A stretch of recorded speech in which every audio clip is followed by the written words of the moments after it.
hindi lahat ng choice ay kayang itama ng I'm sorry. Kabisyo, kung dumating ang araw na makita mong mas masaya na sila sa piling ng iba, may karapatan ka pa rin bang masaktan?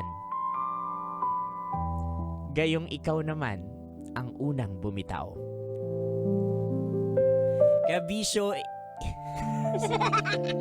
kabisyo, ihanda ang inyong mga tissue dahil paniguradong mababasa na naman kayo.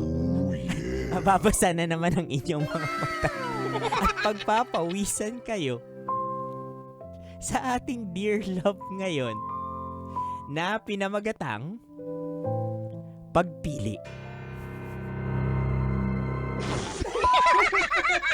Mababasa ang